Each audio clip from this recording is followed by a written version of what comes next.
Hello, and welcome to Ending Physician Overwhelm. I'm your host, Dr. Megan Mello. I'm a family and obesity medicine physician, as well as a certified life coach for physicians.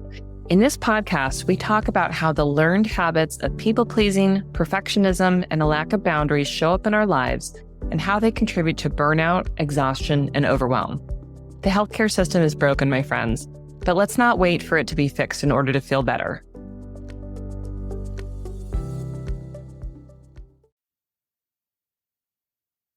Well, hello, my friends, and welcome to today's episode. This one will be a little bit different, and it's been a little bit hard for me to actually put this episode together, so I hope that it makes sense, but I want you to know that this one is for you. And what I mean by that is that as I'm talking, I want you to imagine that I'm talking to you, because so much of what we hear in the messaging that we receive as physicians, in the algorithms and the guidelines, comes down to this sense of, well, we should all do and think the same thing, and what works for Dr. So-and-so should work for you. And we can't make exceptions for you, because then we might have to do that for other people. There is so much that we encounter on a regular basis that is quite depersonalizing, quite dehumanizing.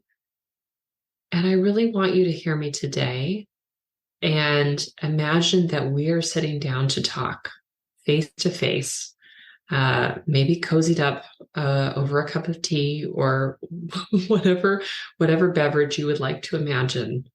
And let's just imagine that we're talking to each other, human to human. And let me tell you what it is that I want for you. The healthcare systems that we work in are broken, and they're broken on so many levels. It's really hard to imagine how things are going to be fixed. And I don't consider myself to be that systems thinker. Part of me wants to say, I don't think I'm smart enough to be able to figure that out, but that isn't really very kind to myself. And I want to model that let's all stop using that kind of language, right? Let's be kind to ourselves. I am not going to be the one to fix that problem, because that is not where my zone of genius is. But that doesn't mean that I don't have value and I don't have a zone of genius elsewhere. I will leave the fixing of the system to probably a lot of people who think differently than I do and who are in positions of power that I am not. What I do want to do, what I do wish to bring to you, yes, you, is the knowledge and the comfort that you are capable of change, that you can feel better without needing to wait on the people to change the healthcare systems, whether or not that is something you participate in, whether or not you are a great leader who is in those positions, whether or not you are going to be the one to advocate for that. Let's not wait, though, for those systems to be fixed. Let's not wait on the behemoth action of trying to turn the Titanic around. What I want you to know is that it's possible to feel better now. And everyone's flavor of feeling better is going to take a different recipe. But here are some main principles that I think it's really important to hold in your heart as we try and figure out the solution for you. The first thing is that the absence of pain doesn't create wellness or happiness. So we often talk about the absence of disease is not the same as good health, right? If you are in primary care, if you practice anywhere in the world of prevention, right? If you are involved with cancer screenings or ruling things out, as most of us do, we know that the absence of disease, right? A normal scan, for example, if we're doing an imaging test, does not mean that the person is well. right? If someone has pelvic pain and I order an ultrasound and the ultrasound is normal, I don't tell the person that they don't have pain, right? That is not the answer.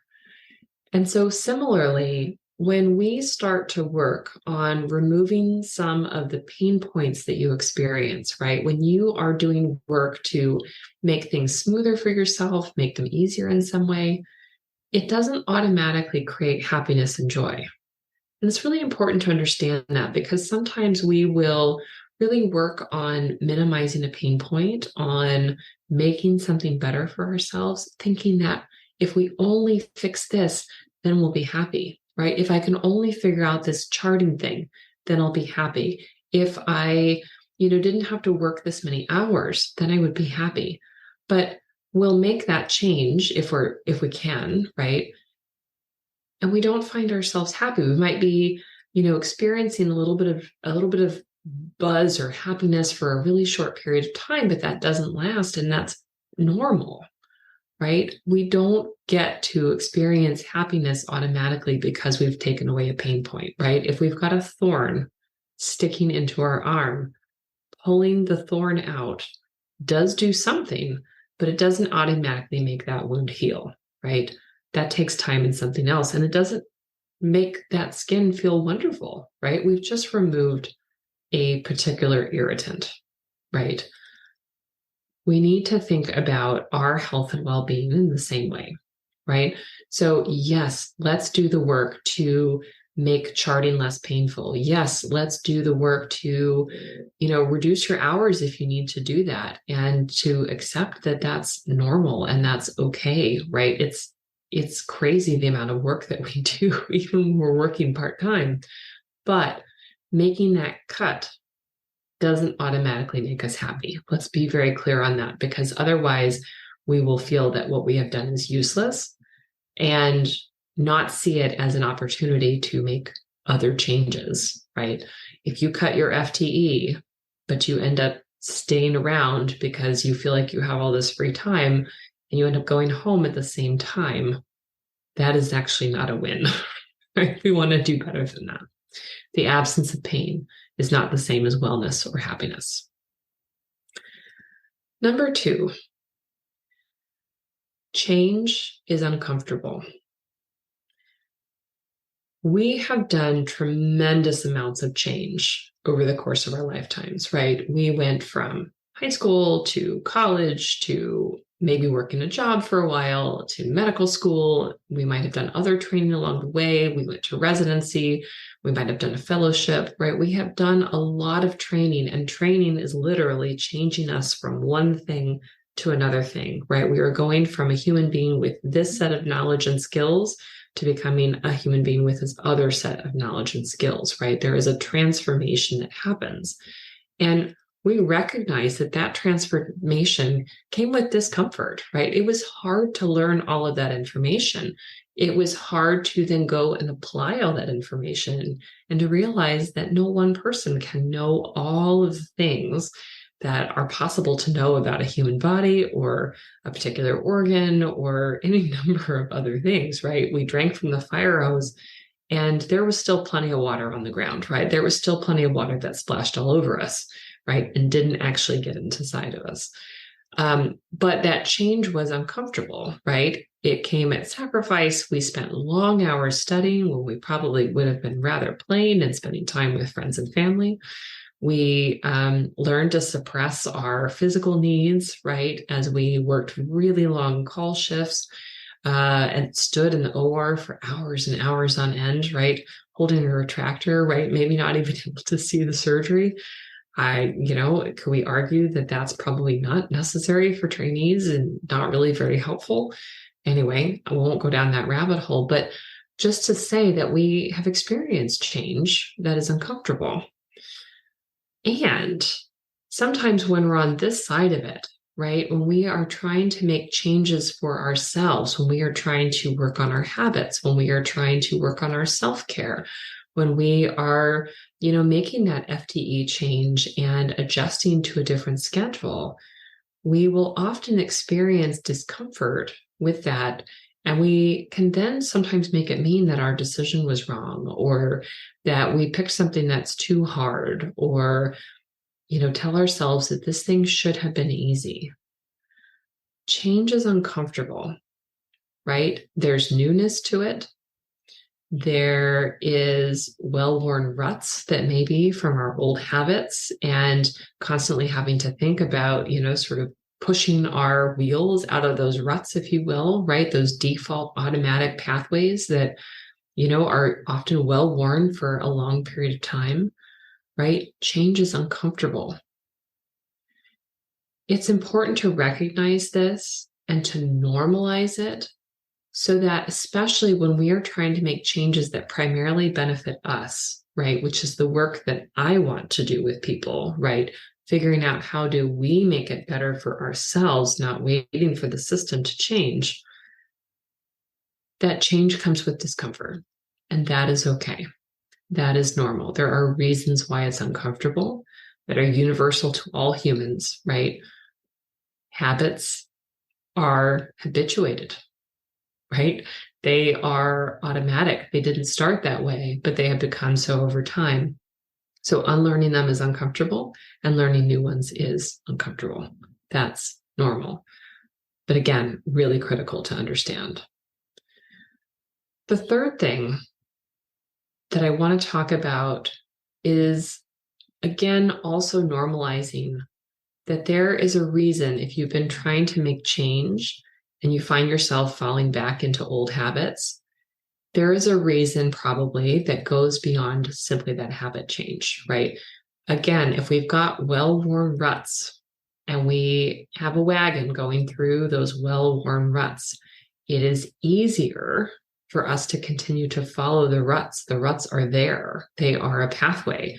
It is uncomfortable to wiggle the wheels up and out of the ruts, right? It takes extra effort. It takes shaking the wagon, right? It takes bumping up against the walls. There are those elements there, and that's important, but there's usually also something else that's going on that is keeping us reverting back to how we were. And a lot of the times, for the people that I connect with the most, we are looking at some kind of issue that has to do with boundaries or people pleasing most of the time. Sometimes perfectionism, but really I see a lot of the boundaries and people pleasing being the primary reason why we sort of bounce back into this. So let's talk about this. Let's say that you are trying to work on staying on time, right? You've gotten some feedback from perhaps patients, perhaps from your medical assistant, perhaps from clinic leadership, that they don't like it that you're running behind. And on your end that you are a well-liked physician. Your patients love you. Maybe you have an overfull panel. Maybe your patients have been waiting a really long time to get in to see you. Maybe you really pride yourself on being able to connect with people, right? There are stories that we all have about ourselves, about the worth that we have, about the value that we provide to other people, that are often impacting the habits that we have. So in this scenario, right, where we have a story about ourselves, that we connect really well with people, that we spend time with them, that we really listen to them, that our patients feel, really appreciated and understood. If we have that story and we're trying to make that match with a shorter visit, a lot of the time there is a really big disconnect there. And so the logical part of us knows that we want to make this change, right? That it's important to stay on time for whatever reason. But the emotional part of us is challenging us that people won't like it, that it'll mean that we're not as good of a doctor, right? It contradicts the story that we have about ourselves in our heads. And we have to recognize that element. Otherwise, we will never resolve that conflict and we will do nothing. We will just revert. Let's talk about another example. Let's think about charting in the room, right? Which is a huge issue for many people. We might have a story that the charting is this little task that I have to do, at the end of the day, at home, little pajama time hours, right? After I put the kiddos to bed, or I've spent some time with my partner, or I've crammed food in my face, kind of whatever that looks like for you. And we have a story that we don't want to inconvenience people. We don't want to be that person who's sitting in the room typing while our patient is just sitting there. That would be rude, that would be unsocial, that it would look like we're paying more attention to the computer than we are to, the human being. As long as we have that story, we will not do our charts in the room, and we will keep to this habit of charting at nighttime. This is a huge issue for many people, and we got to talk about it, right? We got to figure out, why are we so unwilling? What is the story that we have, right, that has us keep reverting to it? And a lot of the time when I drill into this with people, it comes down to, well, it'd be rude to type, during that. Well, the patients keep talking if I sit there and type. Well, I know I've got more patients waiting in the next room and I can't keep them waiting. There are so many stories, and I don't want to minimize that any of us have felt discomfort, right, when we've tried to do this, and we have met, disappointment from others. We have had patients be angry with us. We've had staff be angry with us. There are all sorts of things that go into this that are uncomfortable emotions, right? That doesn't mean that we are wrong to want to be able to learn how to get our work done at the time. But it does mean that we need to change the story. And maybe we need to change the story in little ways, right? Maybe we need to decide that I'm going to let go of that thought that it'd be rude to type in front of my patient.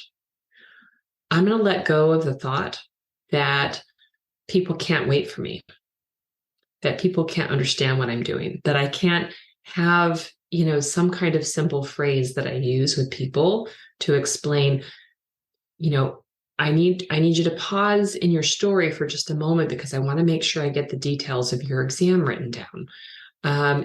Communicating with patients what we're doing, because patients really have no idea.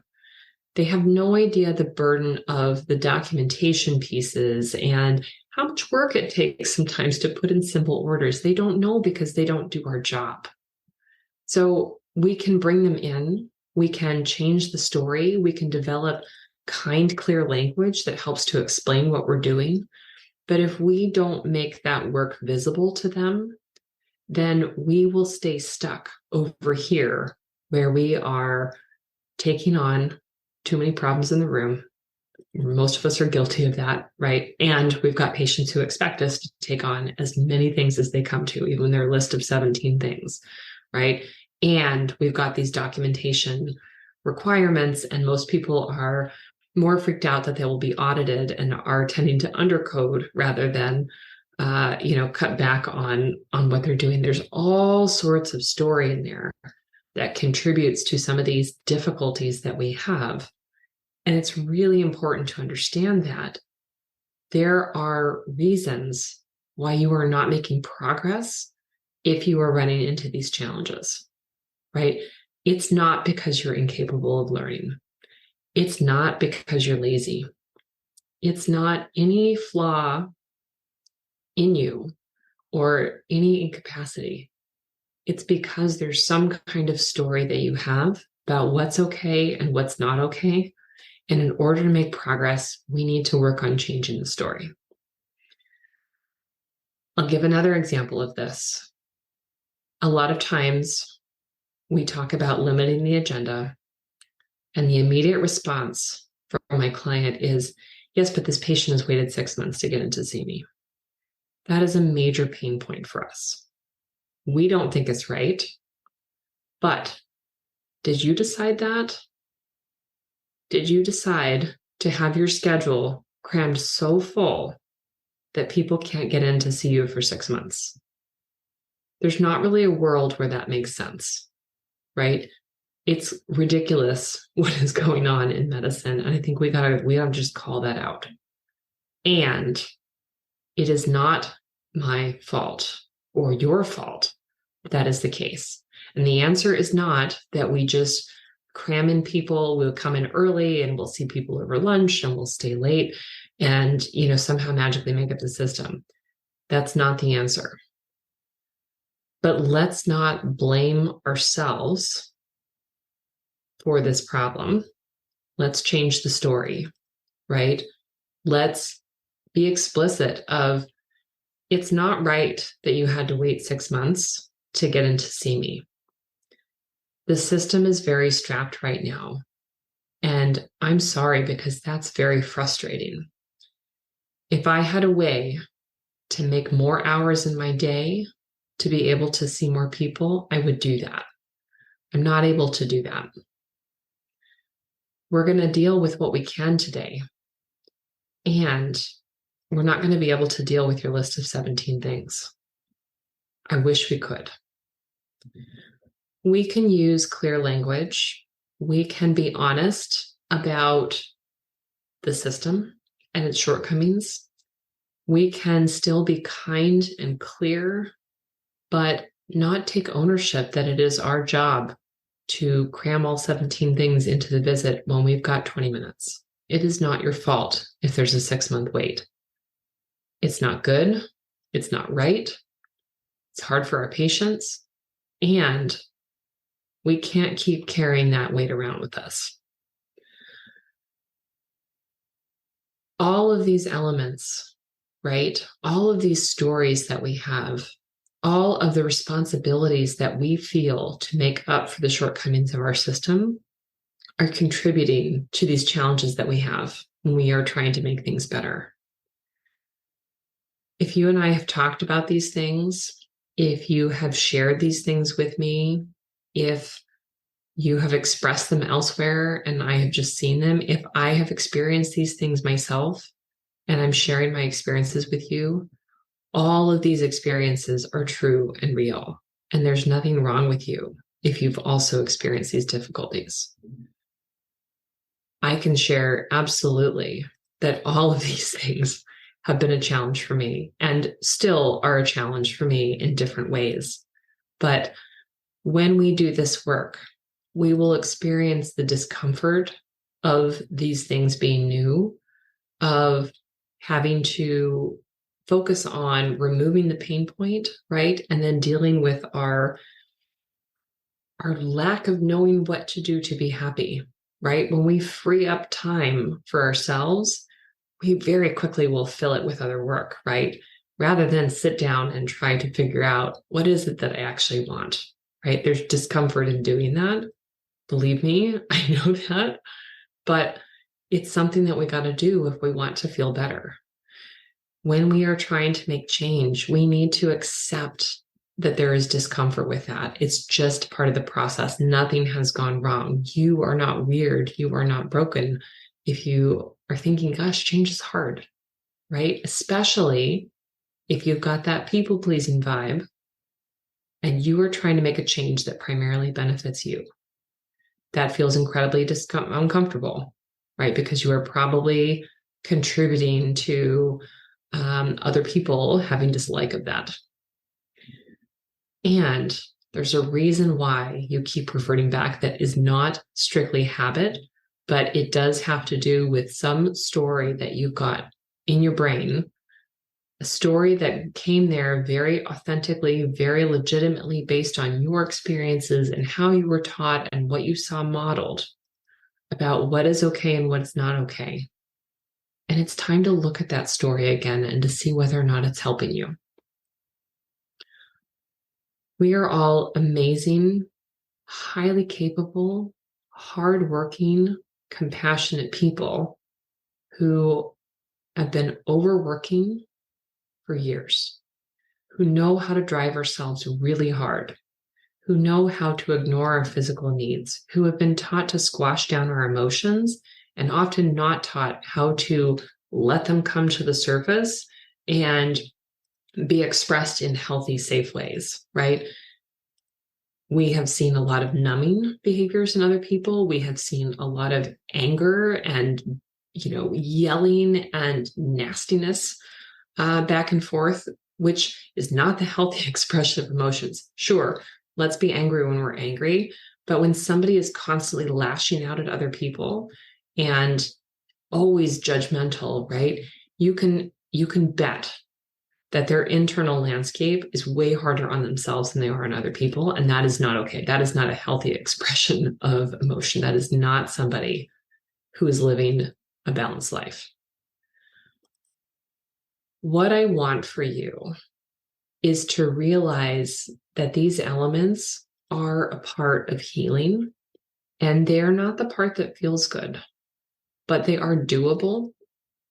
You are capable of leaning into this, and you are absolutely worthy of having help with all of these discomforts. You don't have to do this alone, nor do I want you to think that you should do it alone. Whether that is finding a friend or a group of friends with whom you can be very authentic and express what you're feeling, be heard, be seen, be validated, and get back the compassion and support that you need, whether that is hiring a therapist or a coach to whom you can spill out all the thoughts and feelings that you're having and see your validation sort of come back to you, right? To be told, no, you're not crazy for thinking and feeling these things. You're just a human with a lot of thoughts and feelings, and maybe you need some help in sort of sorting out those things, right? Because sorting through our thoughts and feelings has not been something that's been emphasized in part of our training, and it's absolutely been squashed down.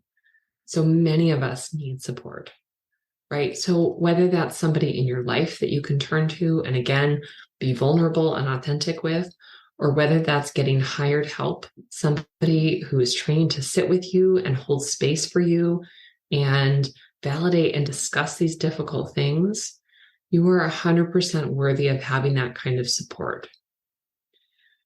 And I imagine that you've encountered times when you've not felt like you were worthy of having that help and support, and I'm here to tell you that you are. My friends, I want so much for you to be able to see that you are not responsible for a broken system. You are not responsible for creating it. None of us are. You are not responsible for making up for it because none of us can. You are responsible and can step forward and start to really take care of yourself. See yourself as someone who wants to continue to operate in the system if you choose to stay in medicine, but to do so with a different intention, to do so with the intention of taking care of yourself and recognizing that we are functioning in a broken system. And that means that we need to set boundaries and limits, and that we don't condone. We don't condone what is happening in the system.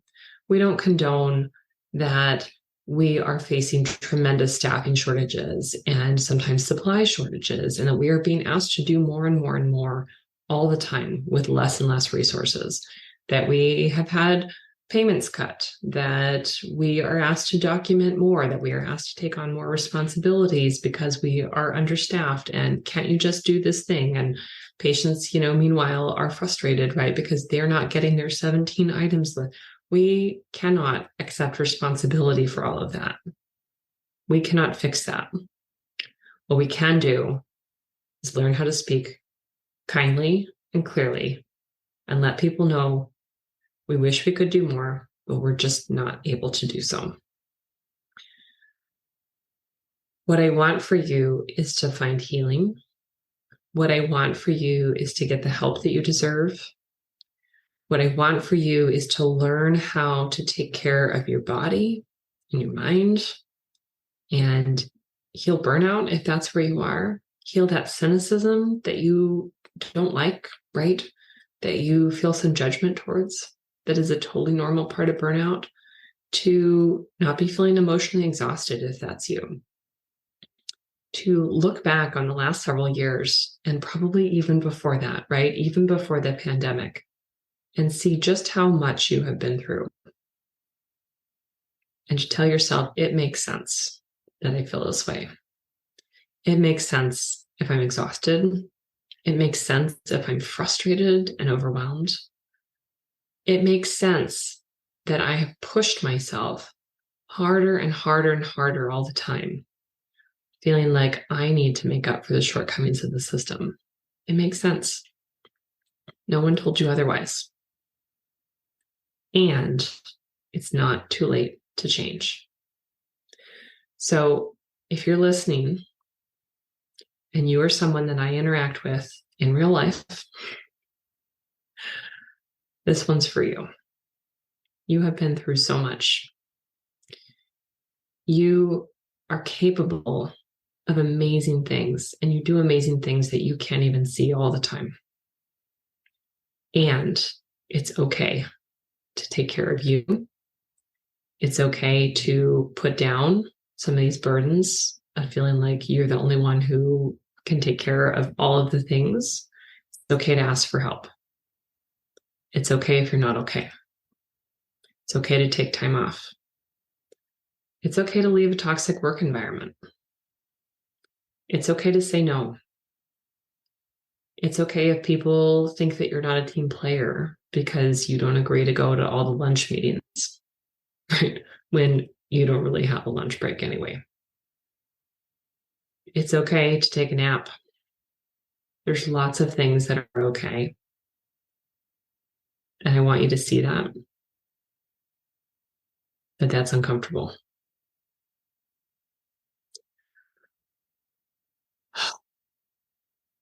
My friends, start the healing.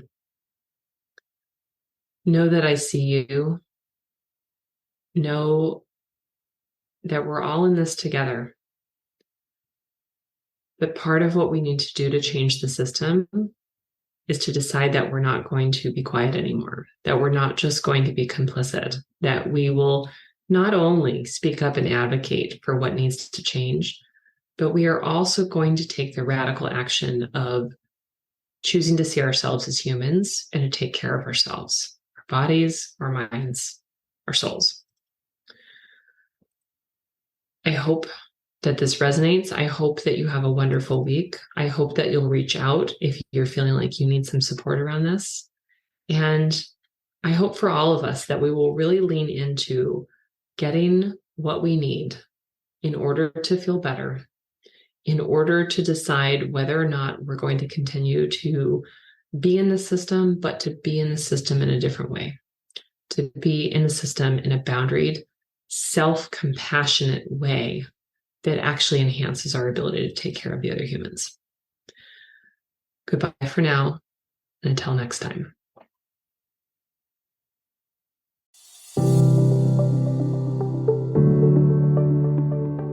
Well, that's our show for today. Thank you as always for listening. To learn more about my coaching programs, head to www.healthierforgood.com. And if you love this podcast, please drop us a review on iTunes or support the show by clicking the link in the show notes. Until next time, take care.